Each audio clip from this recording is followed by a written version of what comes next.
wàhálà ńlá tún ti dé o ẹ̀yin èèyàn ẹ tún wá gbọ́ pásítọ̀ tó fún ìyàwó oníyàwó lóyún lẹ́ẹ̀mẹ́ta ọ̀tọ̀ọ̀tọ̀ ó balẹ̀ jẹ́ ó bọ̀nà jẹ́ ó balẹ̀ ọba jẹ́ o ẹ wò ó ẹ súnmọ́ bí o awíkoko ìyún RotimiDaniel ó tún ti gbé wá o lónírìbájì gan eléyìí gbẹnu tán ó lékenkà kódà ó bẹ skẹskẹmẹjẹ bẹ́ẹ̀ ni Ìkànnì wa tẹlifíṣàn lẹ́wà níbi tá a ti mú wá fún yín àwọn ìròyìn yàjóyàjó ìròyìn àjá àbalẹ̀ lọ́dọ̀ tí wọ́n ń bì náà lẹ́tì láǹfààní láti máa gbọ́ o ṣe rí ọ̀gbẹ́ni yìí ó túṣu désàlẹ̀ kòkò nínú fọ́nrán eléyìí tí mo mú wáyé fọ́nrán eléyìí kò ṣeé má wò ní o ṣe gbọ́ nǹkan tí mo sọ àní kò ṣeé má wò níṣẹ́ ẹ súnmọ́ bí ẹ bá wá nǹkan fìdílé tàbí kẹ́ fìdílé nǹkan kẹjẹ yẹn sáré gbé yín débẹ̀ lọ́wọ́ kan àmọ́ kó tó di pé mo gbé yín débẹ̀ fún gbogbo ojú tuntun yẹ pé ṣe ń darapọ̀ mọ́ wa ní fúngbà àkọ́kọ́ tẹ ò tí ì follow wa abẹ́ ò tí ì subscribe ẹ dákun ẹ dábọ̀ ẹ bá ń tẹ follow button tàbí subscribe button tí ń bẹ nísàlẹ̀ fọ́nrán yìí aago kélébé kan náà bẹ́ẹ̀ notification bell ni wọ́n ń pè é òun gẹ́gẹ́ ni ó máa ta yín lólobó ní gbogbo ìgbàkúùgbà tàbá ti ń ju fọ́nrán sórí láì dènà pẹ̀nu ó yá ẹ̀ ń so níbẹ̀. Àdàbà ọ̀nà ni à ń sùn gbẹ́ iná ń jó ẹyẹlé gbéra ńlẹ̀ Àdàbà online TV òkè láwà téńté. mo ní kí ló ṣẹlẹ̀ bàtà wà lọ wà bọ̀ ọkùnrin yẹn ti bí ọmọ kan ọmọ àdáwẹ̀ ti bímọ kan already so ìgbà tí ìyàwó yẹn bímọ yẹn ọmọ yẹn wà lóṣù 5 ìyàwó pásítọ̀ yẹn á lọ sí ọjà oko kò ní síndé ó ti wà ti síndé ṣe mọ àwọn ọmọ ìjọ wọ́n máa ń wújú lé pásítọ̀ so èmi ni pásítọ̀ náà ń jẹ́ èmi ni mo lọ dáná fún pásítọ̀ so ìyàwó máa yà lọ máa dáná fún pásítọ̀ yẹn ń lé ìyàwó tí a ti lọ ja oko òun ò ṣiṣẹ́ ọkọ tiẹ̀ ń ṣọ̀kadà so àṣìbàtọ̀ yẹn wà lóṣù 5 ní pásítọ̀ ti rán oṣù 5 àbí ọdún 5. oṣù. Yes ma. ṣé ẹ gbọ́ mi sà. à ń gbọ́ yín. ẹ wo ṣe rí kọ́lọ̀ kó ṣàánú gbogbo wa kọ́lọ̀ kó ṣàánú wa. mi ò káwa gan ṣàánú ara wa. ẹni tí nǹkan báyìí káwa náà ká ṣàánú ara wa síbẹ̀. ẹ̀rí nígbà míì ló máa ń sọ pé mentality àwọn èèyàn àti allow wọn kọ́ brain wash orí wa. ní the sense that ṣe yọ àwọn kan mímọ àdéhẹ pé kò right àwa fún ara máa wọ̀n pé kò right sí yẹ̀dà ọ̀nà dáàdi wa torí pé mò ń wá mílíkù. irú sí nìyí tí máa yẹn sọ ó ṣẹlẹ̀ sí èèyàn kan mi tí mo mọ̀ ládùúgbò wa bàbá yẹn bí ọmọ 4 ó dẹ̀ lọ sí church òun àti ìyàwó ẹ̀ wọ́n dẹ̀ ṣe ìgbéyàwó alárinrin. church wo náà ń lọ. nínú ọmọ 4 tí bàbá yẹn. church wo náà ń lọ. 3 ni ti pastor. ẹ̀dọ̀ church wo náà ń lọ. Yes, he's redeemed. Yes. Redeemed ni. Remember, he's redeemed. Then. Ṣé ẹ mọ̀ bí tí redeem yẹn wà. Ẹ wò dádì. Dádì ẹ wò ẹ jẹ́ máa bọ́rọ̀ bọ́. Báwo ẹ dúró kí nẹ́tíwọ̀kì tó jẹ́ ó ṣe báwo náà ṣe mọ̀ pé redeem lórí pásítọ̀ ló lọ́mọ 3. Ẹ ṣe dádì. Ṣé rí màá yẹn pásítọ̀ yẹn ó máa ń wá sílé wọn. Okay. Ìyàwó máa dáná fún un máa yẹn máa complain ẹ̀ ó máa ṣeré wọ́n máa ṣàwàdà so along the line nǹkan kan wá ṣẹlẹ̀ nǹkan yẹn ṣẹlẹ̀ pé bóyá ọmọ yẹn sick so wọ́n ṣàní ó yá ẹ ṣe báyìí ìgbà tó máa ṣe test fún àwọn ọmọ yẹn 4 last born òun ni ọmọ bàbá yẹn ọ̀wọ́n 4 tó dẹ̀ jágbà bàbá yẹn ó ti rán wọn lọ sí school. bàbá wa náà ṣe mọ̀ pé ọmọ redeem pastor ni ṣé wọ́n ṣe test ni. àṣírí tú ni bàbá. Òun náà lásán báwo làṣírí ṣe tú. ẹ ṣe máa yẹ kọ́kọ́ rí ní conversation lòun àti ìyàwó ẹ̀ lórí fóònù. pé wọ́n redeem ara wọn. wọ́n yẹ jọ ń sọ̀rọ̀ conversation wọn pé but tó bá jẹ́ pé kínní kò yẹ kó le tó level yìí pé kò yẹ kó.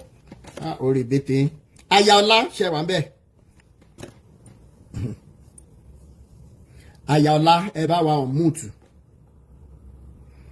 alẹ́ ilẹ̀ ti kẹ̀ gan second marriage. ẹ kálẹ̀ sàmì mo pé mo wọlé o ẹ kálẹ̀ sàmì ẹ kálẹ̀ gbogbo lé o mi tẹ̀ mo pé mo wọlé bọ̀ ẹ jẹ́ kí n sọ̀rọ̀ because ẹ má bínú o because ojú tèmi tún fi ń wo ọ̀rọ̀ yìí tún yàtọ̀. mo mọ̀ pé àwọn nǹkan mi wà tẹ́ pé a máa gbọ́ tó máa look so strange pé ṣé ó possible ṣá ṣé kìíní impossible because bí màá yẹn ṣe tó ṣe wà so gentle to that extent tó fi ní pé kó tó wá máa ṣe second marriage pé wọ́n ní pé lẹ́yìn ìgbà tó ti ṣe marriage tẹ́kù ti dànù tẹ́kù gbogbo family ìjókòó. Then this second marriage, none of the family members were there, both the side and the wife side. So all look somehow. Then number 2, àwọn kan tó ṣẹlẹ̀, ẹ má bínú láàrin wọn deeply, because there is more to this than what we are saying. To me, I'm sorry. Bébí ṣe ń wojú yẹn wò pé ṣé kò ṣe pé nǹkan míì tún wà tó ju nǹkan tí bàbá ìwà sọ lórí ibi báyìí lọ. Because ó ní agbójú ẹnìkan dáná nígbà mi, àgbà òṣìkà ni. Ẹ mọ̀ pé lórí péjì títí wa alleged ni. Bẹ́ẹ̀ni. Man that we have business with, and he has explained himself. But àwọn kan ló mú yẹn sọ àwọn kan ló wà tẹ́kọ̀ máa ṣẹlẹ̀ tẹ́ pé a máa wò pé ṣó possible, which is possible because nǹkan tó ń ṣẹlẹ̀ ní pẹ̀lú àwọn pastors yìí, it is well.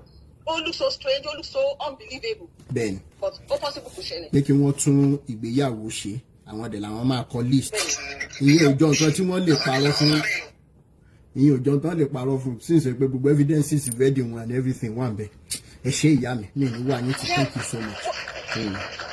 Ẹ ṣé àgbà òkùnkùn nítán lórílẹ̀ gbogbo àná làjọ ń fàjá. Nice look ṣe wà ń bẹ̀. Bẹ́ẹ̀ni o, ẹ kálẹ́ o. Ẹ kálẹ́ ìyá mi. Ṣé ti rí nǹkan tí mo fẹ́ sọ lórí issue woman yẹn gẹ́gẹ́ bí màá yẹn ṣe sọ wọ́n ní novice níyàwó yẹn ló kó wọn kankan nígbà tó fẹ́ ẹni tó wà expose. Ṣó wá ṣe é ṣe pé kí pásítọ̀ gbé wọn tírábàyè tó tún lágbára? Kò wà expose bí knowledge ẹ̀ kò kún mọ́ tó because kò tí ṣe expose kí ọkọ ẹ̀ tó fẹ́ bí ó ṣe sọ òbí pọ̀ ọlọ́dún virgin lọ ọlọ́dún ṣe kìíní kò tí wà expose kò tí less experience òun ló jẹ́ kó wùwà bẹ́ẹ̀ yẹn ń tèmi o because àwọn most of àwọn obìnrin mi wọ́n gbé pastor sórí ọgbẹ́ gbogbo nǹkan tó yẹ kó ṣe ọmọ fees behind pastor ọmọ fees máa sìn because tí òyìnbó bá lọ church kó fi ọgbọ́n orí ẹ̀ kó fọ ọgbọ́n orí ẹ̀ lọ sí church kò ṣe kókó wọn máa lọ gbogbo nǹkan tí pastor bá ti sọ fún wọn máa rí mu. Ẹ ṣé ìyá mi. níbẹ̀ ni o èmi mo ní opinion tí pastor bá kọjá 12 mo gbé báàgì mi mo ń lọ lé ni ìjọ tó yẹ pé meeting mo jẹ sọ reason why tí mo fi ń ṣe bẹ́ẹ̀ mo ní ọlọ́run ẹ̀mí mímọ́ ní àkókò tó ń kúrò ó jẹ́ lọ ó ti tábà sọ pé 10 lè máa dé ó ti wà bí tábà ní 12 lè máa kúrò ó ti kúrò. Ẹ dúró náà mo fẹ́ béèrè kankan ẹ dúró náà church wo lẹ́yìn lọ? CAC ni o. CAC ṣe máa lọ níjọ́ Sunday yìí. CAC ní Naija. Ẹ ní sùúrù. ọ̀dí ìgbà tí mo ti débi. Ok ẹ lọ mọ́.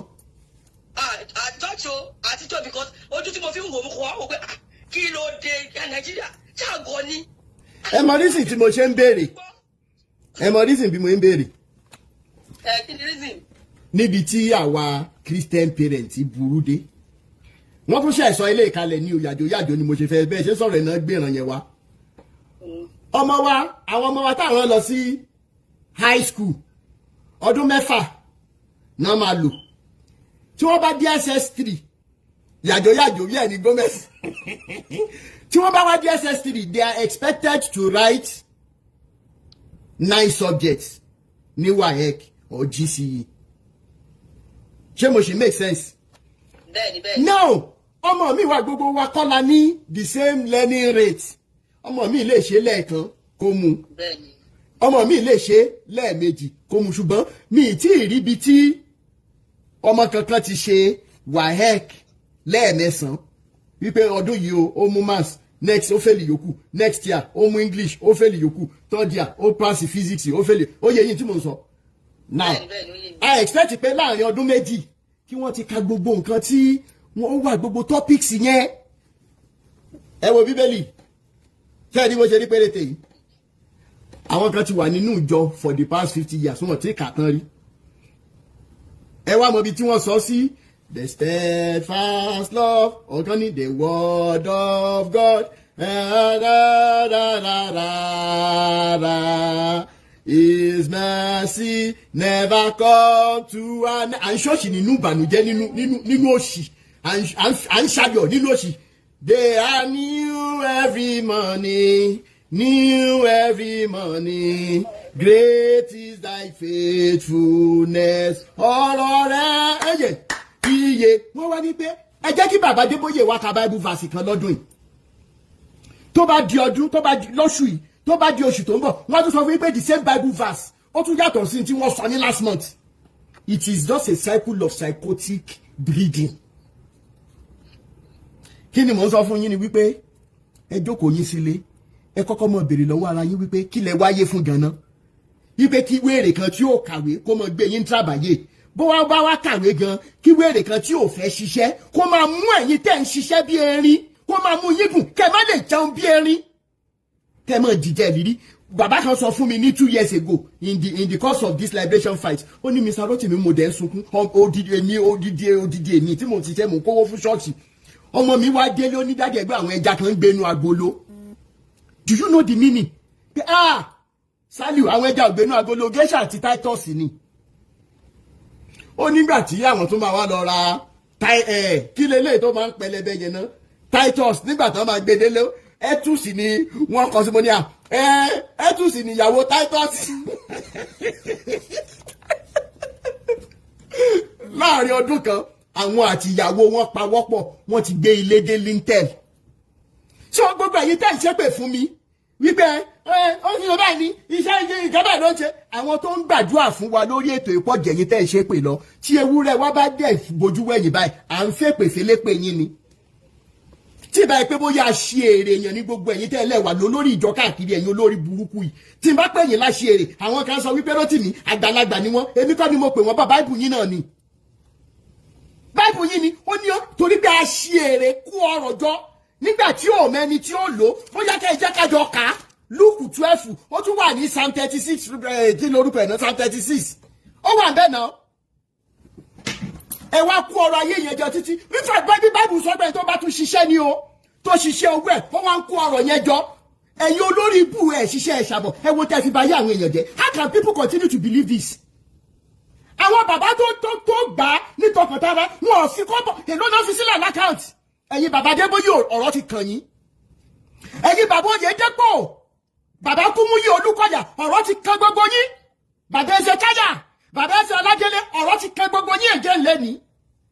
Èló làwọn bàbá Orímọládé èló ni bàbá Kídayọ̀mí èló ni bàbá Ayọ̀ Babalọ́lá ọlọ́run 1930 èló làwọn bàbá ìfisílẹ̀ lákàntì ẹgbẹ́ jáde ẹja rí náà. Ẹ ti sọ àgbàdo mọ́dì níjọ́ tẹ́ ẹ ti gbà pé kíní yìí o ẹ̀yin ò rí pé kẹ́ ẹ fi tún ayé èèyàn ṣe bí kò ṣe pé kẹ́ ẹ mọ́ fi ba ayé èèyàn jẹ́ torí ẹ̀ lè ṣe ní pọ́blẹ́mù fún èpè tá à ń ṣe èpè yóò sì mọ̀ jà yín ni. Àwọn kan ṣàdá ní give us this mountain ẹ̀yin dé give me this private jet give me this house give me this plane give me this vehicle ṣé wọ́n fi ṣe yín ni? Ṣé wọ́n fi ṣe yín ni? Ṣé yìí nìkan lòṣì kọ́kọ́ máa ta ní? Nígbà táwa ń dàgbà náà ṣé àwọn òjìyà ní? Àti àwọn ẹni tó gbé irọ́ yẹn fún politician ọ̀bùn tó gbé fẹ́yìn pásọ̀ bóyá àwọn politicians ló gbé fún yín tàbá àwọn ẹ̀yin gangan lẹ́ ń ta òjé yẹn fún àwọn politicians tí wọ́n bá fẹ́ ṣe campaign fún election àwọn olórí burúkú yẹn máa wá já àgbàdo káàkiri ẹsẹ̀ títì wọ́n máa jẹ bọ̀lì ẹsẹ̀ káàkiri ẹsẹ̀ títì ẹ̀yin olóṣì olórí burúkú yìí. The only story the two sectors máa ń lò ní pé ìgbà tẹ́ ẹ̀ ń dàgbà ẹ̀ ní bàtà ṣé bàtà tẹ́ ní lẹ́sẹ̀ sí ṣé ẹ rò pé bàtà ni wàhálà ẹ̀sìn lẹ́wọ̀ sẹ́sẹ̀ ẹ nígbà tẹ́ ẹ̀ ń dàgbà ẹ̀ láṣọ ẹ̀ kìíní kankìíní ẹ̀ wá wo ibi tó lọ ń gbé ọlọ́run ò gbé yín débi kankan ó lè lẹ́jà tẹ́ fi débi tẹ́ ẹ dé yìí ní gbogbo ẹ̀yin aṣèrè rádaràda yìí ẹni tó bá sọ wípé àwọn èèyàn ò ní bọ́ lọ́wọ́ yín ẹ jẹ́ ká mọ̀ fò kán mọ̀ nìṣó àwọn èèyàn á bọ̀ àfi tẹ́ bá yíwà padà sẹ́ tẹ́ ẹ dá ìpìlẹ̀ bíbélì yìí padà káàtì ẹ̀kọ́ kọ́ mu láti bẹ̀ ká má gbẹ̀yìn tàbáyé bóyá ó rí ilẹ̀ kó rí ṣùgbọ́n ẹ gbọ́dọ̀ dá padà síbi tí ìpìlẹ̀ ṣe wà gbogbo any one of you tó lóun ò ní dá ìpìlẹ̀ bíbélì padà síbi tó wà ẹ mọ̀ gbé ọmọgbìn ni tó lóun ò ní dá padà sí báwa ṣe gbà in the 40-something years ago late 70s early 80s 90s 2000 tẹ́lẹ̀ ẹ̀ ní dá padà pé ẹ̀ mọ̀ fi ba ayé jẹ́ ni ayé yóò mọ̀ bàjẹ́ ni ẹ̀ ní rálànú gbogbo owó tẹ́ wá kójọ yẹn ẹ̀ mọ̀ fi wu àìsàn ni ẹ̀ ní rí bá ti ṣe ẹ̀ ní rọ́nà gbégbà ẹ̀yin olórí burúkú ṣé yìí nìkan lẹ kọ́kọ́ máa wá láti ìdílé olóṣì ni. Bíbélì sọ ó lẹ́ni tó ṣiṣẹ́ tó tún kú ọ̀rọ̀ jọ Oyèdépò lẹ́nu ó sọ ní ṣojú ẹ̀yin winners member ẹ̀ ń pàtẹ́wọ́ ẹ̀yin olóṣì rádaràdà ẹ̀yin olè gbé olè gbà yìí. Èyí nǹkan tí ìran òun máa jẹ ìran kìíní jẹ́ ìran kẹrin olórí burúkú yìí dẹ̀ máa ṣe the Lord's prayer àdúrà bàbá wa tí ń bẹ ní ọ̀run fún wa lóúnjẹ ọjọ́ wa lónìí ṣóúnjẹ ọjọ́ ni oúnjẹ tí ìran kẹrin máa jẹ tó o ti fi pamọ́ àṣìírè tí ó mọ̀ bóyá ó máa di ọ̀la tó ń kó oúnjẹ pamọ́ fáwọn ọmọ tí ó mọ̀ bóyá vacation kan péré náà máa lọ tí gbogbo wọn máa parun dànù ẹ̀yin olórí burúkú àṣìírè rádaràda ẹ̀. mo dẹ̀ ti béèrè lọ́wọ́ gbogbo yín tó bá jẹ́ pé ńgbà tẹ́ ń dàgbà wọn kan fi àwọn òbí yìí ṣẹlẹ́yà torí wọn ò lówó lọ́wọ́ ẹ jẹ́ ká bẹ̀ yín náà ẹ jẹ́ ká bẹ̀ yín ẹ jẹ́ ká náà àwọn ọmọ Nàìjíríà ṣe yín náà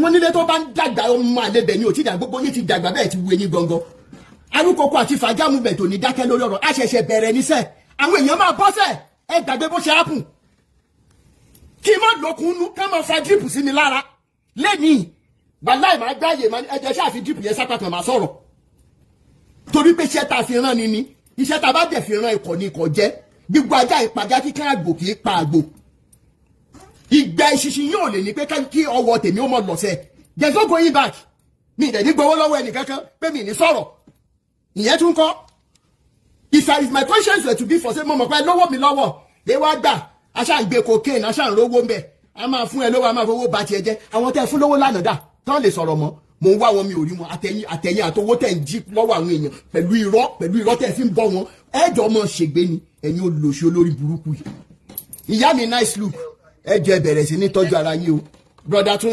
Adétúnjí. Yes ma.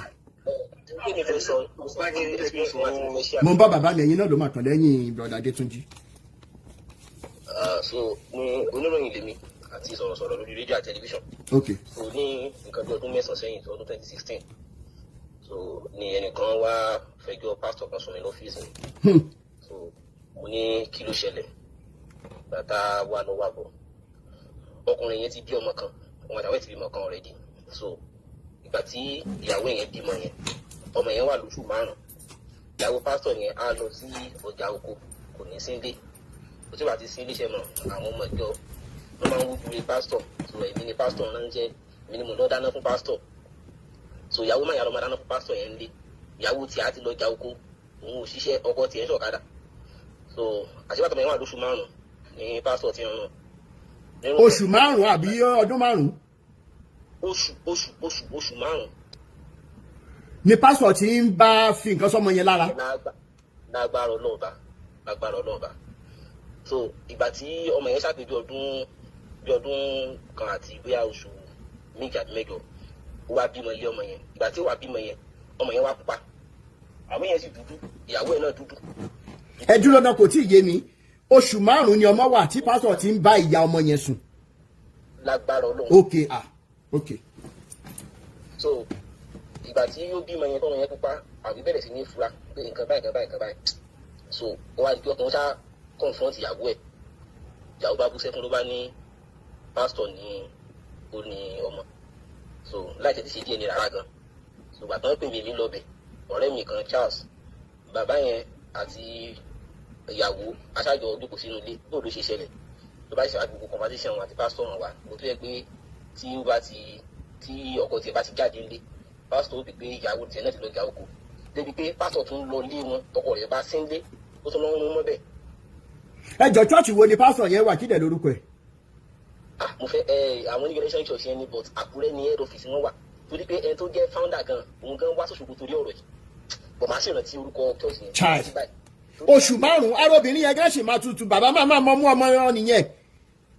bàbá ń lo bẹ́ẹ̀ ni o torí pásítọ̀ ọ̀rọ̀ yẹn ló padà bí pásítọ̀ yẹn kú olóṣogbo so ìgbà tó ṣàtó lówó ó ní kó ṣàlọ́ṣẹ́ ẹ̀rù wá ń ba woman yẹn kò lè ṣe so ìgbà tí ẹni tó jẹ́ general bá sí àwọn alátàkùrẹ́ so aṣáájú kò sọ́fíìsì gbogbo wọn tó kí la fẹ́ ṣe ló bá ní ó dáa káwọn tí wọ́n ṣe DNA náà first thing first wọ́n ṣe DNA ó confirm pé second born yẹn pastor ló ní ìyẹn ní àní kankan mú tó kí la fẹ́ ṣe máa yẹn olóhùn lè fẹ́ yàwó yẹn mọ́ òun sì gba ọmọ tòun kó lọ fẹ́ pastor wọ́n ṣe dálé ẹrú yẹn marriage ọdún mẹ́rin kan ṣá ọdún mẹ́rin wọ́n ṣe da ìlú yẹn rú nìyẹn o bọ̀ máa ṣì máa yẹn mo ti rí ti pẹ́ náà mo ti má ṣì fẹ́ rí màá ṣì lè máa fẹ́ kó bá yín sọ̀rọ̀. ok ẹnu ẹ̀ ló ti dé dùn dáadáa. bẹ́ẹ̀ ni bàbá mi. so ìyàwó yẹn bó ṣe máa yẹn ṣàgbọ́n mọ́lẹ̀ lọ́wọ́ ẹ̀ bí àwọn yẹn ṣe lọ nìyẹn so ìdí mi ò sọ ni pé ṣe rí àwọn obìnrin tó bá gbé pásítọ̀ lórí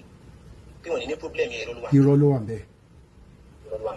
ṣọ́ọ̀ṣì kan ládùúgbò mi ní Òṣogbo lọ́nà ayé tòrò gbogbo àwọn ọmọ ṣọ́ọ̀ṣì ní pásítọ̀ bẹ̀rẹ̀ sí ní kó pàtì ẹ̀bùn ìkan náà wà lọ́sùn gẹ́là bí ọmọ bíi 4 pásítọ̀ fún nílẹ̀ ẹ̀kún so gbogbo ẹ̀ náà ni ó ń ṣẹlẹ̀ tó yẹ pé àwádẹ́ ń débẹ̀ gẹ́gẹ́ bí investigative journalist tá a sì rí pé ó ń rí bẹ́ẹ̀ torí pé iṣẹ́ Jésù ó dùn fi parọ́ ọmọ nǹkan nìkan wọ́n ní Ọlọ́run mi ga èmi náà ga olówó ní Jésù èmi náà ló mo ní Jésù tí ò rí bí sùn tó ń lo lówó.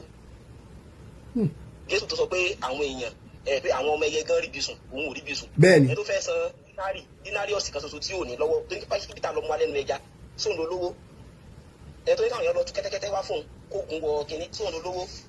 So ó fi hàn pé wọ́n fi Jésù wọ́n fi jìbìtì ara jìbìtì owó jìbìtì ẹ̀mí. Ìkan tẹ̀ sọ́ba ó ní 20% nìkan máa san fún tight buy tí ó fún un. So ẹni tó bá gọ̀ ló ń gbégun nu. tí ò bá ti gbọ́n ẹni tó gbọ́n yóò mọ̀ fi jẹun náà ni torí pé torí ẹni tó gbọ́ lọ́lọ́ fi dẹ ẹni tó gbọ́n ṣùgbọ́n èmi lérò pé pẹ̀lú gbogbo nǹkan táwọn sọ fáwọn èèyàn yìí ẹni tó bá létí ó yẹ kó gbọ́ ohun tí ẹ̀mí ń sọ fún ìjọ àwa lè ní a sì bá àwọn ìjọ sọ̀rọ̀ tí n bá lọ sórí Facebook live ń sìn mo ti sọ mo ní. Bàbá àní jẹ́ kó sú wa ní o àní jẹ́ kó sú wa ní o. Ó sú wa tìlájà àní ló sú wa. So worship God, not a pastor. Worship God. Don't worship a pastor. If you are worshiping a pastor, you are deceiving yourself. Ọlọ́run ló yẹ kí ènìyàn sìn. Ṣe pastor sọ ẹ tó bá ń ṣe pastor ó tara rẹ̀ gẹ́ni. So ohun tí mi kàn fẹ́ sọ nìyẹn. Ẹ ṣé bàbá mi, thank you so much. Ẹ jẹ́ kí n sáré pé ẹni wọlé 2 minutes. Oṣù 5 ọkọ ilé ò tí ì fọwọ́ kàn wọ pásítọ̀ ò tí ì lọ ń fún lárùn kí nílé. Bàjẹ́ tún bọ́ sórí ọ̀tá máa porúkọ Jésù. Ẹ gbàgbé ìgboro madam alkibulant freedom ṣe wà ń bẹ̀ sà. Mo wà ń bí bàbá mi. Yes sir. Ìjọ kan pẹ̀lú o báwo làwọn pásítọ̀ yín ṣe wá ń ṣe bàbá mi. Èyí tí mo tún gbọ́ báyìí ilé gan. Oṣù 5 máa ní. Oṣù 5 máa ní. Lákọ̀ọ́kọ́ fún ẹni tí wọ́n sọ̀rọ̀ kú láìpẹ́ yìí kò sí ẹnibọ̀ tó ń sin Ọlọ́run. Ọlọ́run kì í ṣe ẹran ọ̀sìn. Àwa láàrin Ọlọ́run ló ń sìn wa ló ń tọ́jú wa. Ìyẹn báyẹn tẹ bá rántí mo ti sọ́rí lórí prógrámù yẹn kan rí bẹ́ẹ̀. Bẹ́ẹ̀ni. Pásítọ̀ lè tẹ́lẹ̀. Ìrẹ́yẹ pásítọ̀ lẹ́jọ́ pásítọ̀ tó lọ sílé ẹ̀kọ́ ìbílẹ̀ fún ìrántí. Under denomination wo lẹ́yìn ti ṣe pásítọ̀? CNS now. Okay. Ẹ̀yin náà ti mú nǹkan jẹ rí dáadáa. Ẹ wò these are one of the things tó jẹ́ pé ó jẹ́ kí Christianity lẹ̀ fún àwọn tó ń ṣe. Ẹ wò tabaníkà sọ̀rọ̀ bá Christianity ó dìbò jù báyìí lọ. Gan. Ṣé ẹnìkan tí màá yẹn sọ yes ó ṣeé ṣe kó ṣẹlẹ̀ bẹ́ẹ̀ lóòótọ́ bẹ́ẹ̀ ló ṣeé ṣe. Ó kàn jẹ́ pé nígbà mi tó bá tọ́jú ọkàn mi àdàdà ṣé kí ni ìṣòro tún ṣiṣẹ́ ṣá. Lóòótọ́ mo wà láwọn tó ń dúró máa yẹn nínú comment section but bí ó ṣe bá pín kámi lára sí ni. Lókè báwo ni ẹ ṣe máa gbogbo sorry mo sọ dọ́gbẹ́gọ̀ báwo ni ẹ máa tutù báyìí to that extent. Ṣé the earlier the better for people to know that kí ni Christianity irọ́ náà fi ń pa ẹ̀yin tẹ̀ bá lọ sí ilé ẹ̀kọ́ ìbílẹ̀ ẹ̀gbẹ́ mọ̀ fúnra náà pa. Sọ́rí lọ́dún tó bá tún wá bẹ̀rẹ̀ iṣẹ́ ìwádìí tó wá bẹ̀rẹ̀ pastoral journey tó o bá ṣe bí wọ́n ṣe fẹ́ kó máa ṣe.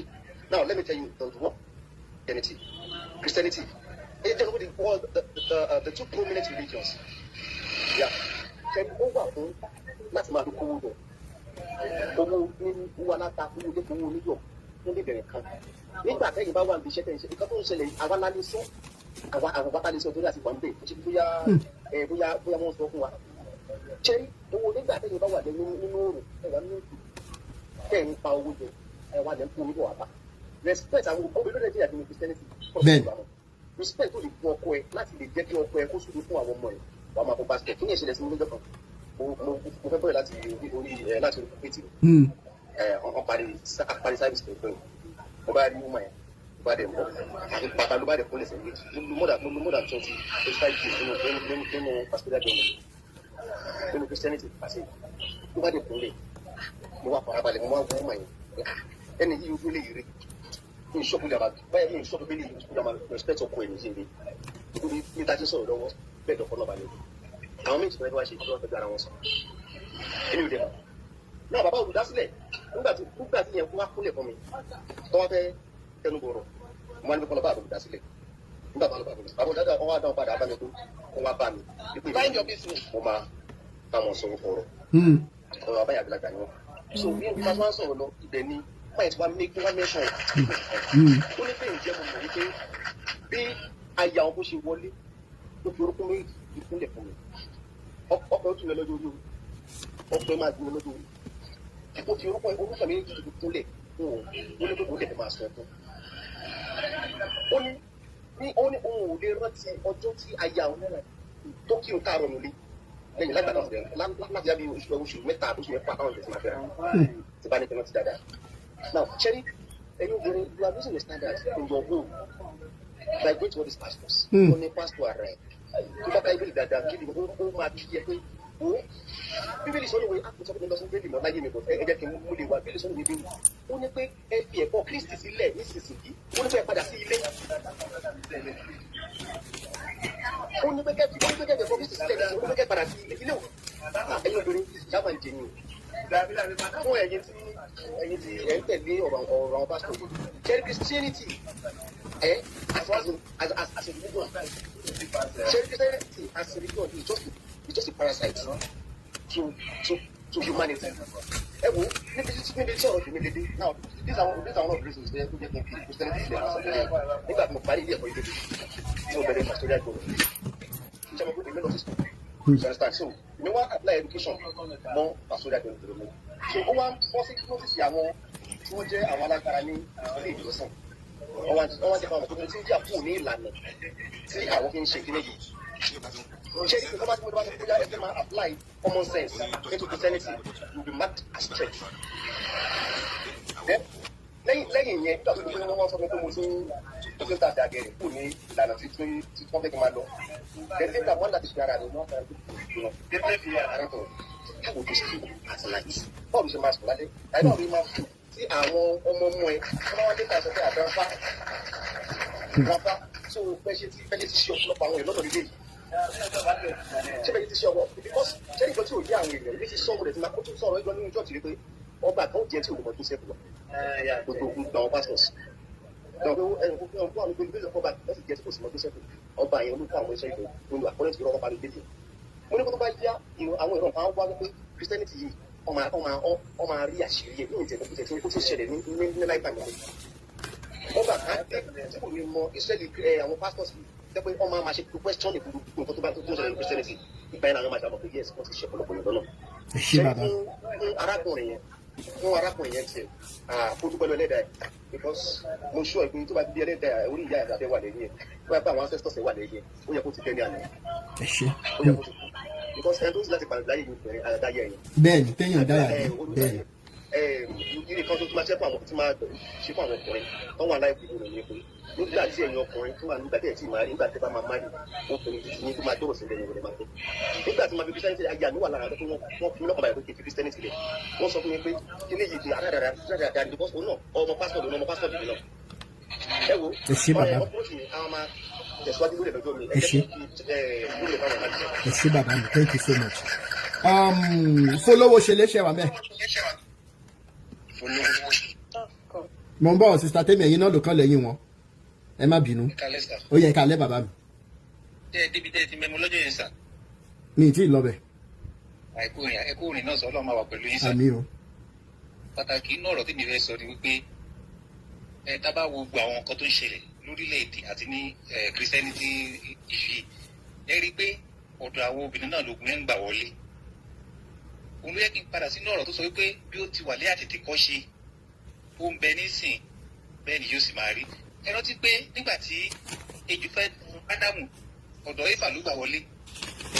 lórí ọ̀rọ̀ padà wà yìí kí wàá ní solution tí Ọlọ́run fi lè mú wa yọ àwọn obìnrin kúrò nínú ìgbèkùn yìí sà ní pé àwọn tó ti wo eyín òkè lágbára lórí wọn mọ́ púpọ̀ àti ìyàtọ̀ bá ń fàdúrà ràn wọ́n lọ́wọ́ ṣùgbọ́n àwọn tó ṣe ń gòkè bọ̀ kí ni ọ̀nà àbáyọ tí a máa kọ́ wọn tí wọn náà fi ní máa fall victim when they get to that stage. tábà ní capital ọ̀rọ̀ yìí factors yẹn pọ̀ eléyìí tó ṣe kókó jù mostly tó máa gbé àwọn obìnrin sátàbẹ̀ pastor ní ìṣòro infertility. ẹlòmíì ò mọ̀ bóyá ọdún mẹ́wàá àgbà tó bá pé 25 years ni ó jẹ́ tó àsìkò láti yẹ kó máa bímọ a máa rí àdéjọ 18 or àdéjọ 20 àwa lòun ní ìdádúró whereas kò mọ̀ pé àsìkò tó ń kọ látọ̀dọ̀ Elédùmarè ní pé tó bá pé 25 years ló tó máa bímọ ó ti máa rí láti 20 years àwa lòun wojú Olúwa nítorí tí ń kó sínú ìgbèkùn àwọn pásítọ̀ nìyẹn o.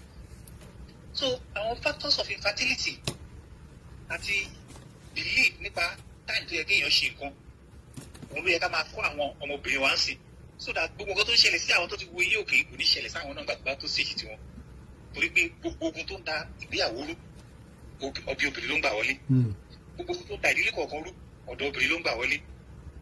Ìyẹn la fi nílò láti kọ́ àwọn tó ṣe ń dàgbà káwọn náà bá fọ́ victim. Wọ́n sì ń kọ́ orí kan gbà kan ó ní láíláí irọ́ ńlá. Ó ní ọmọbìnrin ó ti ṣe ó dàjẹ́ lọ́rùn pé tó bá pé 23 years ló máa bímọ. Ó wá marry at the age of 20. Ìgbà tó wá ń wọ́ ọmọ ó wá lọ bọ́ sọ́wọ́ babaláwo tí ó jẹ́ fake babaláwo. Ìyẹn ní jàkárù ọ̀ ni babaláwo yìí ló pọ̀n tó jó tó wá di dúdú tó fún pé kó máa fi fọ́kọ mu. Arábìnrin lóyún ó wá bímọ. Agbẹ́tọ̀ ikú thank you. Ó wá gbà wípé babaláwo ló ṣe fún un. Ló wá dúpẹ́ lọ́wọ́ babaláwo. Ìgbà tí babaláwo sọ pé ó máa fún ẹ ní kankan. Ìjàkárù ọ̀ nígbà tó lè ló máa gbájọ tó ń fún ẹ tó fi fọ́kọ mu. Àsìkò Ọlọ́run ló tó fún ọ. Ó fi bímọ. Oye thank you. Àwọn mí ò mọ àsìkò. Wọ́n á ṣe ṣáàbì àsìkò tó ti dá lọ́dọ̀ Ọlọ́run. Wọ́n máa lé kiri. Ẹ ṣé bàbá. Ẹ jẹ́ ká kó àwọn tó ń dàgbà ń sìn káwọn náà máa bá fọ́ victim torí mostly nǹkan tó ń gbé wọn lọ sọ́dọ̀ pásítọ̀ adẹ̀ á ba ilé wọn jẹ́ á ba ìgbéyàwó jẹ́ á ba ìdílé rẹ̀ ẹ á sọ ẹlòmíì dọ̀tá àwọn ẹbí ẹ̀ kí Ọlọ́run máa kó wa yọ. Àmín. Ẹ ṣé bàbá mi. Ó yẹ ká gbé ọkà lè bá ṣe máa kó àwọn èèyàn tí wọ́n fi ní fọ́ victim mọ́ àwọn tó ti gbé yóò gbé wọn tó ti bọ́ Ọlọ́run nìkan ló máa yọ wá nù. Ẹ ṣé bàbá mi. Thank you so much. Mi ò ní wá yín tì ọgbọ́n ìmọ̀ àti òye mọ́ àmọ́ fún yín. Tẹ́mi love ó yá pápápá. Ẹ mọ̀ kálẹ̀ ìyá mi. Ó dà pé tún play another one bẹ́ẹ̀ ni ẹ reduce volume eléyìí tó wà lọ́dọ̀ yín. Ẹ reduce volume eléyìí tó wà lẹ́gbẹ̀ẹ́ yín tẹ̀ tí ń wò. Ok, báyìí nǹkan. Ó bẹ́tà. Ok, mo fẹ́ dá sí nǹkan tẹ́ ẹ sọ yẹn ní ìtètè gbọ́ sítórì yẹn láti bẹ̀rẹ̀ ọ̀ èmi náà ní ìrírí kékeré kan lórí àwọn pastors yẹn. Ok. Ó jẹ́ wípé ọ̀rẹ́ mi kan nígbà tí wọ́n gbé ṣáìdì ilẹ̀ dáǹdì. So iṣẹ́ ọmọ ọ̀dọ̀ náà fi ṣe ìbọ̀gbà tí mi fi máa mọ̀ ó ti dàgbà báyẹn. So church kájọ lọ sí èsì. So ó ṣàdé stage kan ọ̀gá ẹ̀ lé níbi iṣẹ́ church yẹn ló wá ń gbé. Church lọ sósì. Pásítọ̀ wa wọ́n níyàwó wọn bí wọn. Kí lorúkọ pásítọ̀ yín kí dẹ̀ lorúkọ church yín? Mi ì rántí orúkọ wọn bọ̀ ó lórúkọ tá a máa fi ń pé ó ní alẹ́ àrùn kan. Sure daddy ó yẹ bá mi gbóhùn sókè.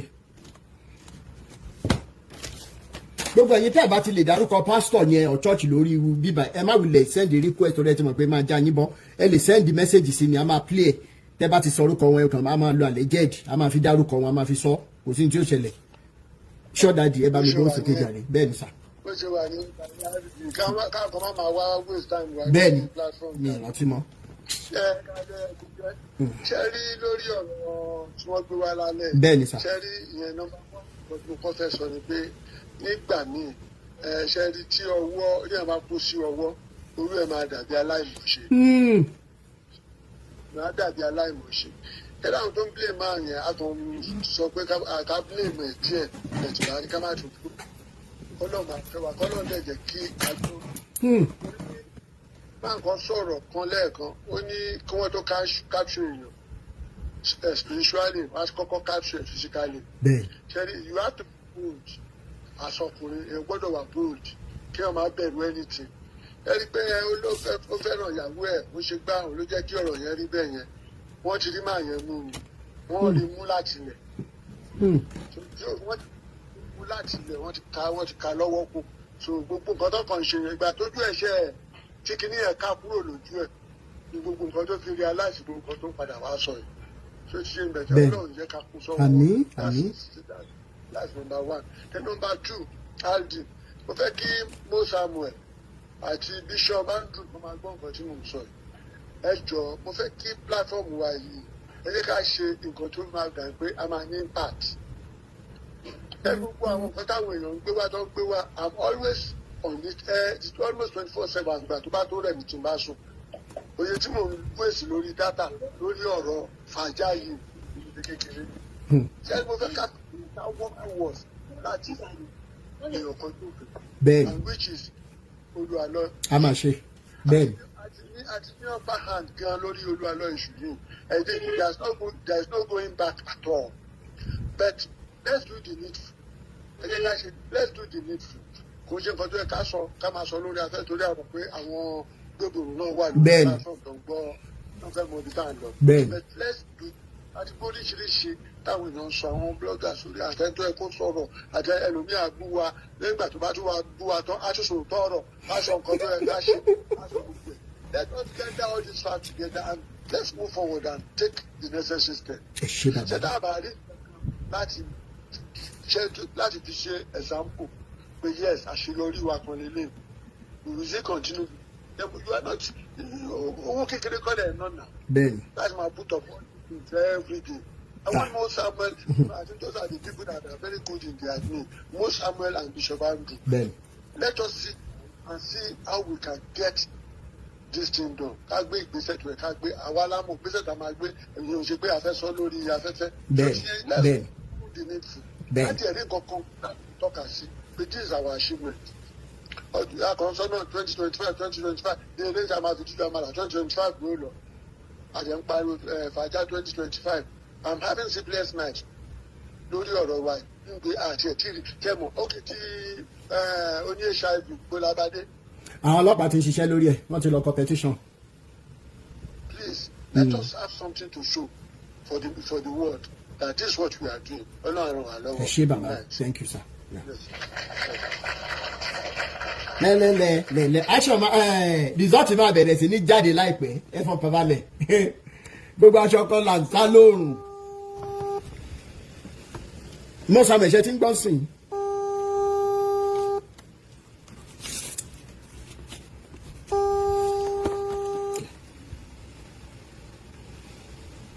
Okay, Tolly Square Tolly ṣe wà ń bẹ̀ ẹ bá wa ọ̀mú tu o olórí àgbékẹ́ṣẹ́ wà ń bẹ̀. Ó wà ń bẹ̀ sáyẹ́ká lẹ́ o. Ẹ bá a sọ. Ẹ kú iṣẹ́ takuntakun. Yes ma. Ọlọ́run á máa fún yín ṣe. Àmín. Two things tí mo fẹ́ sọ. Mo fẹ́ sọ̀rọ̀ in collaboration pẹ̀lú nǹkan tí ẹni tó sọ̀rọ̀ kan yẹn sọ. Bẹ́ẹ̀ni. I mean nǹkan tí mo fẹ́ sọ nǹkan tí everybody ti sọ ni. But àwọn these die-hard fans of Wòlíì, two things èèyàn máa wá lọ tó bá jẹ́ obìnrin. So without you even telling a Wòlíì, if you are obìnrin, ó mọ̀ pé tó bá wọ́kọ̀ wá, òun wá ọmọ. If you are ọkùnrin, òun wá báyà financial prosperity, òun wá kọ́lọ̀ ń gbé ọwọ́ ẹ̀ sókè and all that. So kó tiẹ̀ tó sọ story ẹ̀ gan, Wòlíì mọ ó ti ní idea nǹkan tó lè gbé ẹ wá síbẹ̀. So nǹkan tẹ̀ ń ṣe yìí, iṣẹ́ tẹ̀ ń ṣe yìí, ẹ lè máa fi òfin ẹ má jẹ́ kó rẹ̀ yín sá. Yes ma. Àwọn tó ń gbọ́ ṣe ti understand àwọn tó ń gbọ́ wọ́n I don't know people will just be scrolling on Facebook on TikTok anywhere tẹ́bàdé ẹ tún máa rí wọn tó máa sọ pé dádì ẹ̀ tí pè mí sá ẹ̀ tí pè mí sá. I don't know how gullible people can be but I also take it back. I am so sorry to use that word. Ẹni tíjọ́ ò bá dé bá ló máa ń pèrè ẹ̀ lọ́kùnrin ọlọ́run má dà wá láàmú. Ṣẹ́rí tí èèyàn bá rí ìdààmú tí wèrè bá ń mú títí tó bá sọ pé ṣé nǹkan báyìí ẹni yà lọ ṣe because wọ́n ti dààmú ẹ̀ dédé kan ó ti dààmú dédé kan. So nígbà míì problem téèyàn bá wà nínú ẹ̀ ó máa ń ọ̀tá reasoning èèyàn reasoning capacity èèyàn. Bẹ́ẹ̀ pé kọ́ máa parọ́ fún báyìí nígbà míì. Ó máa rí pé bí òótọ́. Ó máa rí bí òótọ́ ni ṣe understand ẹni ó dẹ̀ easy láti judge èèyàn téèyàn ò bá tí wọ́n sì wọ́ àwọn èèyàn báyìí lóòótọ́ ó easy láti sọ. The second thing tí mo which you are doing already is to tell people to be careful where they go. There are a lot of cults tó ń ṣẹlẹ̀ up and down now. Àwọn kan ò tiẹ̀ ṣe church mọ́ sá. They do WhatsApp group, they do TikTok, and they go on they meet on Instagram. I know a particular one. Ẹ pé èmi náà ti jẹ́ part of rí through ọkọ mi. Ọkọ mi was even their IT person. Anything they want to post and all that, he will be the one to do it. Ibi tẹ́lu ọlọ́run ti bẹ̀rẹ̀ sí ní bà mí lórí ẹ̀ ni obìnrin lẹ́tọ́ hẹ́ẹ̀dì kìíní o. She mentioned one thing and said, èmi ò lè ṣiṣẹ́ 9 to 5. This is somebody in UK. Ó lóun ò lè ṣiṣẹ́ 9 to 5 but ẹ wá mọ nǹkan tí ibi tí mo ti kọ́kọ́ bẹ̀rẹ̀ sí ní wò pé ṣé no be madness be this ni pé àwọn tó ń ṣe 9 to 5 yẹn tó ń kó wẹ̀wà tí wọ́n ń bu ẹnu àtẹ́lù àwọn yẹn ló ń sponsor ẹ àwọn yẹn ló ọwọ́ wọn àwọn yẹn ló ń tax pé ẹ mú owó wá ẹ san ṣe mọ̀ pé woman of God yín náà ní nǹkan láti ṣe ṣá ìwé náà níwà òun talk wọn down òun sọ fún wọn pé ẹ máa ti wà nílùú for how many years àwọn iṣẹ́ tí ò lógo tí ò ní glory àwọn iṣẹ́ yẹn lẹ́ ń ṣe wọn ara ò tiẹ̀ láti gba contribution wọn. Brother Yoyi. Owó yẹn iṣẹ́ tó ń bu ẹnu àtẹ́lù yẹn inú ẹ̀ náà ti mú jáde tó fi ń support ministry ẹ̀. Ó sọ fọ́nà òní kò dá church sílẹ̀ but every Sunday ní time tó yẹ káwọn yẹn wà ní church wọn every individual wà ní church wọn ìgbà yẹn ló máa ní ẹni program o ẹni tí ò bá dẹ̀ ti join lórí program ó máa ń pè é nìkan á ní tó ń bá pè é tó o bá gbé Ọlọ́run ò rí gbé tọ́jú ẹ sọ fún mi how is that a man or woman of God. Ẹ jẹ́ ká máa bu èpè jó lóró àwọn ọba ìyá mi èpè tó ń rí ìhòòhò gidi ká máa gbé wọn ṣẹ́ṣẹ́ irú messages yẹn pọ̀ nínú inbox mi lórí WhatsApp mi pásítọ̀ ń dúnkokò mọ́mọ́ ọjọ́. ẹni àti yín ṣì máa sọ̀rọ̀ sà ṣé wọn fẹ́ni tó béèrè lẹ́ẹ̀kan sọ pé ẹ̀yin náà lẹ béèrè ẹni pé ṣé wọn lọ́mọ ni àwọn ilé àgbo ọ̀dájú ni wọn kí ẹ wo ṣé story tó wà ní Bible nígbà tó lọ́n sọ fún David pé ṣé David ni àbí mi ìrántí iye nìyẹn tó sọ pé ìjìyà yẹn ò ní wá nígbà yìí ẹ pé nígbà sáà táwọn ọmọ ẹ lè imagine pẹ̀lú Ọlọ́run pé ọmọ mi aláìṣẹ̀ ni tó wọn kí irú ìdájọ́ tó dé máa dé sórí àwọn ọmọ wọn kí ẹ rárá they just want to jẹ ayé tiwọn wọ́n dẹ̀ bá tiwọn lọ ni àwọn ọmọ wọn máa forí wọ́n máa bára wọn fà later in life Ọlọ́run máa fún yín ṣe ìyá mi thank you so much. Okay ma okay ma all right ẹ máa mọ̀ ṣe ayé tí ń gbọ́rọ̀ yín o fún wọn ní gbọ́mọ́ oníṣẹ́lẹ̀ sí yín ohun yín á túbọ̀ máa dùn sí létí ọmọ aráyé àwọn tó lè yẹ kó gbọ́ Ọlọ́run á jẹ́ kó gbọ́ gbogbo ilé tẹ̀ ń ṣe lọ́wọ́ yìí you will be able to bring it to a logical conclusion. Ó ti di dandan láṣẹ ìdùnnú rẹ̀. mediocres tó wà níta tó fi pé àwọn táwọn ń tẹ̀lé kiri they are real men of God ojú wọn á lè gbà wọn á lè mọ̀ pé this man is not just talking for talking sake there is a reason why he is talking. Bẹ́ẹ̀ni ẹ ṣe gan ni sir. ẹ ṣe ìyá mi thank you so much mi ìlú wa ní ti thank you so much thank you so much brother Yaya Balogun ọmọ. Mo Samuel iṣẹ́ yá bíṣọ́ọ̀bù iṣẹ́ yá godfather iṣẹ́ yá bíkútọ̀ iṣẹ́ yá àǹtíjọ́dìvà iṣẹ́ yá Elédùmarè iṣẹ́ mọ̀ yá o mo ń bọ̀ godfather yìí náà ló kàn mo ń bọ̀ godfather ẹni sùúrù sista ìfẹ́ ẹni sùúrù ẹ báwọn kan lórí ìjókòó ní godfather ẹ jẹ́ sáré gbé yín sókè godfather ṣe wà bẹ́ẹ̀. Ẹ kalẹ̀ gbogbo ilé o. Yes sir. Yóò máa lẹ́yìn ọ̀rọ̀ yóò máa lẹ́yìn àjàǹtí ilé.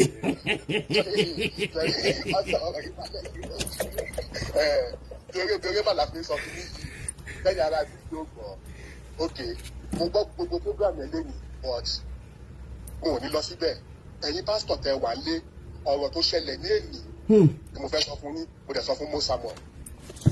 Lóbi kan lára àwọn ilé bàbá mi tó rent very lovely girl church goer tó bá ní ọmọ èèyàn wà ní ọmọ very pretty girl ìgbà tó di 4 months ago ló pè mí pé òun fẹ́ ṣe wedding mo ní o fẹ́ ṣe wedding kí ló ń kọ́ ẹ lójú àdájì ti lọ pray sí mọ́mí ti lọ pray sí gbogbo family ti lọ pray sí nítorí pé as godfather èmi ni father of the day mo wá rẹ́rìn mo ní pé láti ìlú òyìnbó ṣé o fẹ́ kí n máa bọ̀ ọ́n lé ni kí n wá ṣe father of the day to cut the long story short I told the lady that marriage is a no-no eré ló pè ṣe mọ̀ pé month tó ṣe wedding the following month lọ́dà wedding room as at eni ọmọ yẹn pè mí ó ní pé òun ò mọ bóun ṣe lè sọ fún mi because I want her meanwhile òrùmọ́jú máa rọ yìí ẹ̀mí mi lọ sọ́dọ̀ ẹ̀ wọ́n torí pé mo ti sọ̀rọ̀ fún tí ó gbọ́ so ó believe àwọn pastor ìgbà tó wá pè mí tó ń sọ fún mi wọ́n á sọ fún pé ìgbà tẹ́mi ò ṣe jí o ṣèbí mo sọ fún ẹ so what do you want me to do àwọn pastor nìyẹn so pastor àtọmọ èṣù sọ̀rọ̀ títọ́mọ èṣù ló ṣe àwa láti láìsí ló ṣe ìbáṣepọ̀ ìyá mi pé má bàjẹ́ ni it's so sad ẹ wo woman kan sọ́ọ̀sì tó bá di London tó lóhùn ò lè ṣiṣẹ́ 9 to 5.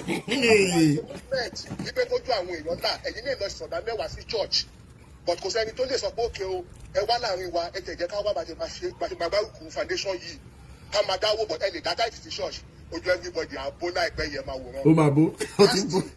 bàbá mi ṣe rí Adégbóyè láti jọ́ tí mo ti mọ̀ gbogbo prediction náà kò sí kankan tó ṣe but ó sọ̀kan ní last day beginning of this year tó dẹ̀ ti ń ṣe ó ní pé there will be more mockers there will be more. bẹ́ẹ̀ ni there will be more voracious. there will be more voracious wípé and most of them will die lára àwọn brother wọn gbé gbogbo kọ́ má jẹ́ kọ́rọ̀ bàbá yẹn ṣe mọ́ wọn lórí o foundation táwa wá yìí kò ń ṣe pé yàn ló wọn wá o Elédùmarè ògo ló fi ṣẹ́ wọn. Olódùmarè ni.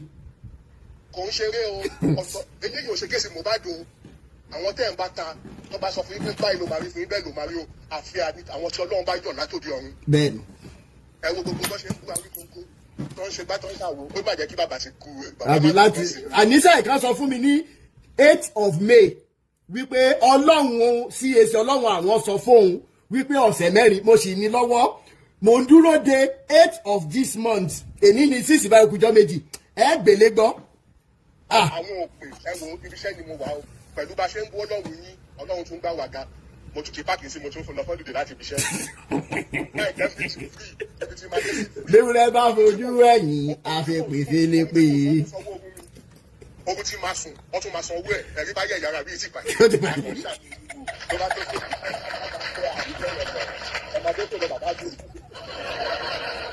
ẹ jẹ́ ká sọ òótọ́ ọ̀rọ̀ kan fúnra thank you so much Godfather a máa wá sínú iná sí tá a bá ti parí láyé fídíò ká wá sọ̀rọ̀ now ẹ já sọ òótọ́ ọ̀rọ̀ kan fúnra wa òótọ́ ọ̀rọ̀ kan péré nínú wípé tóbìnrin bá dọ́dọ̀ pásítọ̀ ìsáyédà kó jẹ́ ọmọ tàbí ọkọ tàbókó ìkànnù mẹ́tẹ̀ẹ̀ta tàbí pé kí bísíǹsì òun mọ gbòòrò tọkùnrin bá yọ síwájú pásítọ̀ yóò bá jẹ́ yàwó àjọrọ̀ àti travel out tàbí bísíǹsì tàbí dádì iṣẹ́ tó máa mówó púpọ̀ wọlé owó yìí náà ní lẹ́yìn owó tún ni mo ń bá o now I don't know where this not even this Bible these compilations of stories ló sọ fún wa wípé ẹ̀dá kan máa wà láyé yìí tí ò ní níṣòro kankan ẹ lọ tún dànù gbogbo ẹ̀yin pásítọ̀ tẹ́ ń preach ẹrẹ́sì yìí wípé the more you give to God the more you ṣe kinní kan ẹ ní fi àlàáfíà lò gbà rárá tá a bá ti rí pásítọ̀ kan tó sọ rí tí ó jẹ́ tí ìjáde túbá fáwọn èèyàn wípé ẹ jọ̀ọ́ nítorí Ọlọ́run ọ̀rọ̀ tí mo sọ nígbà báyìí irọ́ ni kò sóòótọ́ ń bẹ̀ ẹ jọ̀ọ́ ẹ dáríjì mi tẹ́ ẹ bá túbá ẹ ní fi àlàáfíà lò gbà irrespective of iyele tẹ́ bá ti kọjọ lẹ́kìtì ni o lóńdó ni o lábẹ́kúta ni o èkó ni o ìbàdàn ni o abroad ni o irrespective ẹ ní fi àlàáfíà lò ẹ ní tí kú o ẹ sì máa kú ikú oró yẹn o ṣùgbọ́n kẹ́ ẹ tó dágbére fáyé iṣẹ́ ẹ mọ ìnira wípé ẹ sọ fún àwọn tí Elédùmarè dá wípé ẹ tí wọ́n bá ṣe nǹkan báyìí pé kò yẹ kí wọ́n ní ìṣòro ẹ̀yin olóṣèlú lórí burúkú tàbá wa bẹ́ẹ̀ràn wí ká bẹ́ẹ̀ràn wí ẹ̀yin náà tẹ̀ ń wá tí ò sọnù kiri láti èní ìlọ the earlier the better you accept this truth pé gbogbo wa kọ́ la máa ní owó àti ọrọ̀ according to the definition of world ni o torí ẹlòmíì ti yó tán bẹ́kùnbẹ́kùn ló ń wá káàkiri ìwọ tó ń wò mí even as a pastor o ti yó tán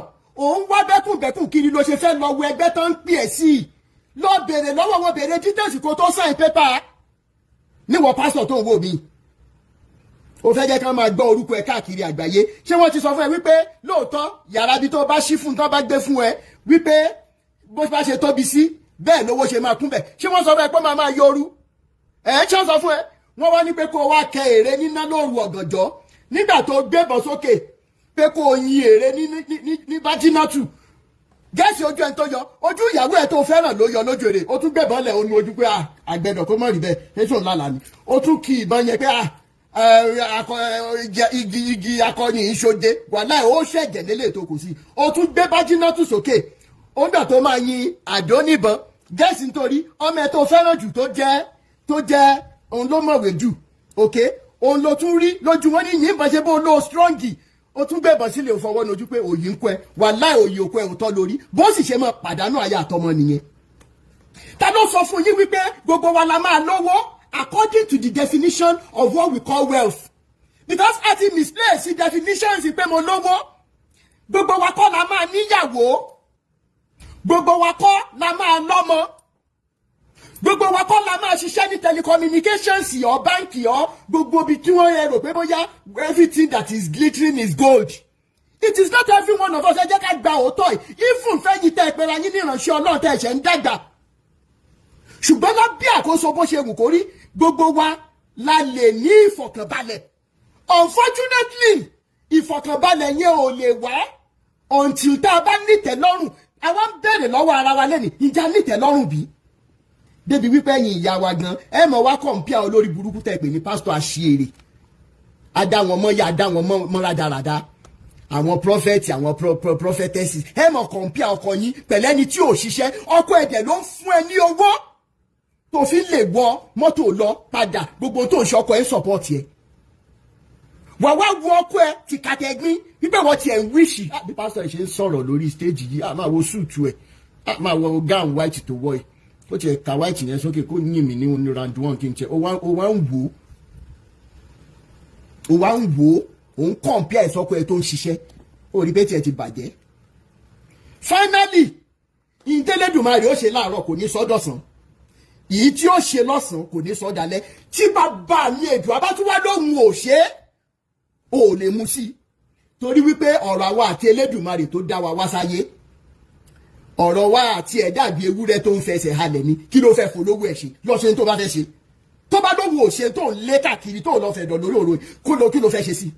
Finally ọ̀rọ̀ tó ń bá káàkiri kí làwọn èèyàn máa sọ mo rò pé orí àwọn èèyàn burú.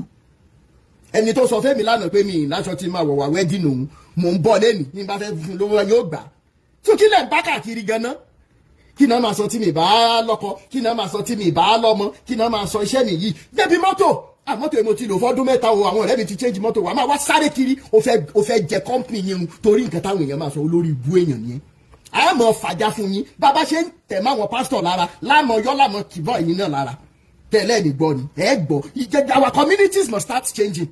That is our target. Ìfẹ́ Olúwa wo níyì ẹ̀yin ló kàn ẹ sáré gbọ́n sókè.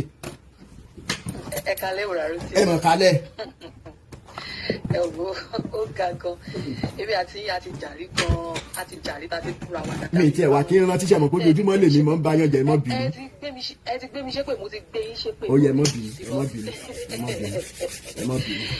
Ìdílé tí wọ́n tèmi ti jáde ìdílé onígbàgbọ́ ni àwọn mi ò nígbàgbọ́ ní pé ká máa bú àwọn pásítọ̀ ẹ understand but eléyìí tó ń ṣẹlẹ̀ lẹ́nujọ́ mẹ́ta yìí ó lágbára kan especially lórí ọ̀rọ̀ pásítọ̀ Olúwalọ because àbúrò mi kan wà tó jẹ́ wípé tẹ bá sọ̀rọ̀ pásítọ̀ Olúwalọ ju bí mo ṣe ń sọ̀rọ̀ yìí ti bá sọ létí ẹ̀ ó lè gba ojú mi ó lè ní àǹtí mi àbẹ̀ ìyàwó rẹ̀ ni because pásítọ̀ ẹ̀ ni ó láìkì pásítọ̀ Olúwalọ gan kò síbi tí pásítọ̀ Olúwalọ wà tí but eléyìí tá à ń gbọ́ yìí ó ní agbára o kí Ọlọ́run kó ràn. Ẹ tí ì gbọ́ nǹkan kan. mo ṣe ń bá yín sọ̀rọ̀ yìí woman kan wà ní comment section yìí mi ò ní dárúkọ wọn àjọ gbéra wa ṣépè gan níbi àbí ọjọ́ bíi mélòó kan sẹ́yìn báyìí lórí ọ̀rọ̀ yìí nígbà tó ń béèrè pé ìyàwó pásítọ̀ Olúwalọ ń sọ̀rọ̀ ó wá ń sọ pé ẹ provide ìyàwó yín ṣé ìyàwó ti yín sọ ṣé kí ni ti nǹkan èèyàn ti yín sọnù ni a bẹ̀rẹ̀ sí ní gbéra wa ṣépè bọ́ ẹ wò ó lágbára kọ́lọ́run kó ràn yín lọ́wọ́ o because èmi ẹ mọ̀ pé tẹ́ bá lọ wo àwọn fídíò tẹ́ ti ṣe níbi tẹ́ ti fún mi dáadáa rí nǹkan tí mo kàn kọ́ ń gbà yẹn ni pé touch not my anointed and do them no harm ẹ̀dẹ̀ fún mi gan-an lẹ́mi náà bú yín àjọ búra wa àjọ gbéra wa ṣe pé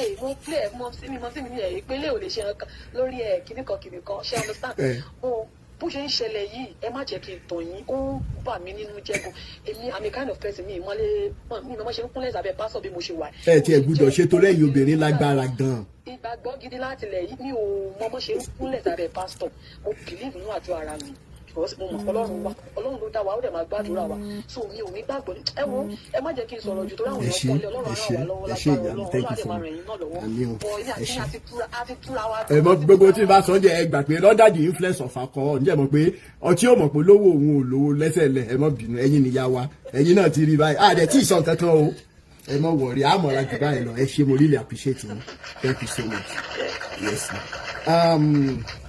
Ọláṣẹ́ni sorry Mímì ṣe wà ń bẹ̀. Yes, mo wá bí o. Ó yá ohun F sharp lẹ fi wọlé ó yá ń gbọ́ yín. Ẹ tún káàbọ̀ padà ẹ̀yin èèyàn mi bò lẹ ṣe rí sí abẹ́rẹ́ pé nǹkan kì í ṣẹ̀ṣẹ̀ ràgó ó ní agbára ò kọ́lọ̀ máa ṣàánú wa lọ́wọ́ àwọn pásítọ̀ ọ̀ràn àwọn pásítọ̀ aburú tó jẹ́ pé iṣẹ́ ńlá bí ni wọ́n ń ṣe wọ́n máa fara pamọ́ sáàrin àgùntàn tó jẹ́ pé ìkòkò ní gbogbo wọn. Ẹ wò ó àníri jù báyìí lọ o bó lẹ́yìn ṣe rí sí ẹ jẹ́ ká pàdé lábala àríwísí nsàlẹ̀ fọ́nrán ẹ máa bá mi comment kẹ́ máa like kẹ́sì máa bá mi pín fọ́nrán yìí káàkiri lógúnlógún lọ́gbọ̀nlọ́gbọ̀n kó ba lè kan ọ̀pọ̀lọpọ̀ àwọn èèyàn lára. Àdàbà ọ̀nà ní à ń sùngbẹ́ iná ń jó ẹ̀yẹlé gbéra ńlẹ̀ àdàbà àátún ti fò fẹ̀rẹ̀ awọ̀lú sọ̀lúdẹ̀rọ̀ pẹ̀sẹ̀.